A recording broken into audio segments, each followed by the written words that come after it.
जमीन झारखंड की, कोयला झारखंड का, मजदूर जहाँ के होंगे और फाइनली बिजली को बेचा जाएगा हरियाणा। ऐसा है कि तो हम लोग विरोध करेंगे, झारखंडी लोग जमीन आसानी से नहीं देंगे, चाहे सरकार रहे चाहे सरकार का बाप रहे। इसीलिए सदन दिल्ली भी जाके इस बातों को रखना होगा कि आखिर झारखंड के लोगों को आप लोग जानवर क्यों समझते हैं। मैं AR बकरवी ग्रामीण टीवी में आप सबका हम स्वागत करते हैं कि लोकसभा विधानसभा हम दोनों लड़ेंगे। लोकसभा आखिर क्यों लड़ना चाह रहे हैं? चूंकि आपने लोकसभा लड़ने की बात कही, तो लोकसभा इसलिए लड़ा जाएगा क्योंकि मेरा मानना है कि झारखंड के जो लोग हैं, नेता मंत्री विधायक हैं, ये कहीं ना कहीं अपनी लोभ और अपनी निजी स्वार्थ के कारण झारखंड का बड़ी भारी संख्या में मूल्य चुका रहे हैं। झारखंड जो बर्बाद हो रहा है, मैं एक छोटा सा उदाहरण देता हूँ। हरियाणा में लगभग 1000 मेगावाट कुछ भी समथिंग हम कंफर्म नहीं हो पा रहे हैं बिजली का उत्पादन होना है। वो बिजली के लिए कोयला कहाँ से जाएगा? झारखंड से। पर अभी तत्काल देश के प्रधानमंत्री माननीय नरेंद्र मोदी ने निर्णय लिया है कि वह बिजली का उत्पादन हरियाणा में नहीं बल्कि झारखंड में होगा। जमीन झारखंड की, कोयला झारखंड का, मजदूर जहाँ के होंगे और फाइनली बिजली को बेचा जाएगा हरियाणा को। देखिए कितना मने झारखंड के साथ कितना मने दुर्व्यवहार। जमीन हमारा, जब जमीन हमारी ली जाएगी तो छोटा मोटा तो नहीं लिया जाएगा, एगो छोटा सा कमरा में तो बिजली नहीं बनेगा। यानी विस्थापित कहाँ के लोग होंगे? हमारे लोग। लात जूता कौन खाएंगे? पुलिस का कहेगा। जमीन जब बात आएगी तो हम लोग विरोध करेंगे, झारखंडी लोग जमीन आसानी से नहीं देंगे, चाहे सरकार रहे चाहे सरकार का बाप रहे। लात जूता खाएंगे, लाठी खाएंगे कहाँ? झारखंड के लोग। कोयला झारखंड का, बिजली बन के तैयार हो जाएगी झारखंड में और बेचा जाएगा हरियाणा को। और ये नेता मंत्री सुते हैं। तो इसीलिए सदन दिल्ली भी जाके इस बातों को रखना होगा कि आखिर झारखंड के लोगों को आप लोग जानवर क्यों समझते हैं। CO2 इंक्रीज होगा झारखंड में, SO2 इंक्रीज होगा झारखंड में, NO2 इंक्रीज होगा झारखंड में। यानी इन जहरीली गैसों से बर्बाद होगा झारखंड। मनुष्य बर्बाद होंगे, उनका पेड़ पौधा बर्बाद होगा, नदी बर्बाद होगी, झील झरना बर्बाद होगा, पर्यावरण बर्बाद होगा। और उससे क्या होगा? बिजली हरियाणा। हमें हरियाणा से कोई शिकायत नहीं है, हमारा एक राज्य है हमारे देश का। लेकिन हम कीमत क्यों चुकाएं?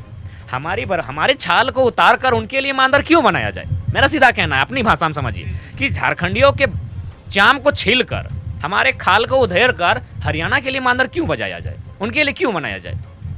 इन चीज़ों को कोई देख नहीं पा रहा है। ये लोग धर्म के नाम में, इंडिया पाकिस्तान के नाम में भले भारी मात्रा में चुन रहे हैं और उन्हें वोट दे रहे हैं, लेकिन आने वाली नस्लें बर्बाद हो जाएंगी। आप चले जाइए Godda, Adani power plant, paper में पढ़े होंगे MU का मामला आप लोग।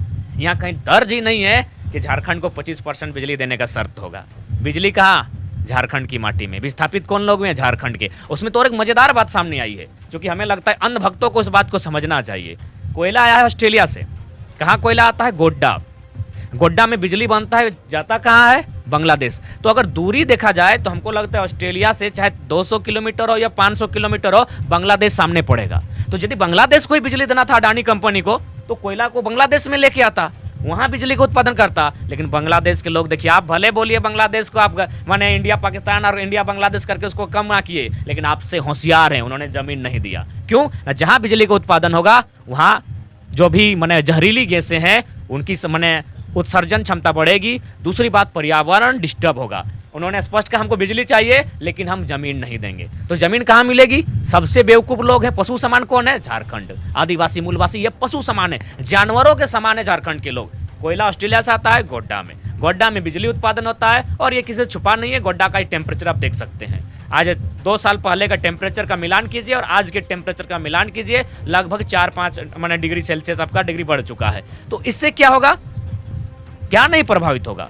आने वाली नस्लें हमारी गूंगी बहरी होंगी, अपंग पैदा होगी, बहरी पैदा होंगी, लेकिन फायदा किसको होगा? 1% लोगों को। तो इन चीजों को कौन रखेगा? इसीलिए हमें लगता है लोकसभा में भी जाना चाहिए। अरे ठीक है, उसके बाद आप 20 दे दीजिए ना भाई, हिटलर की तरफ 20 खिला के मरवा दीजिए, लेकिन दुनिया को जानना चाहिए कि झारखंड के साथ क्या हो रहा है। ये सांसद बोलते हैं, ये गूंगे बहरे कभी बोलते हैं, जो भी रहे, धनबाद का रहे, गिरिडीह का रहे, ये कभी नहीं बोलते हैं। क्यों बोलेंगे? नरेंद्र मोदी की योजना है, किसका दम है? मोदी का माने चरण धो के ये लोग सांसद बने हैं, इनका दम है कि उनके सामने बोले। तो हमको ऐसा लीडर चाहिए संसद में भी, जो नरेंद्र मोदी रहे चाहे कोई भी दल का आके प्रधानमंत्री बने, अगर गलत है तो गलत उसके सामने बोल सके। जिस प्रकार रामधारी सिंह दिनकर ने कविता के माध्यम से पंडित जवाहरलाल नेहरू घेरा था कि रोक न युधिष्ठिर को यहाँ, जाने दो इनको स्वर्ग धीर, मुझको लौटा दे गांधी गदा, मुझको लौटा दे अर्जुन भीम वीर।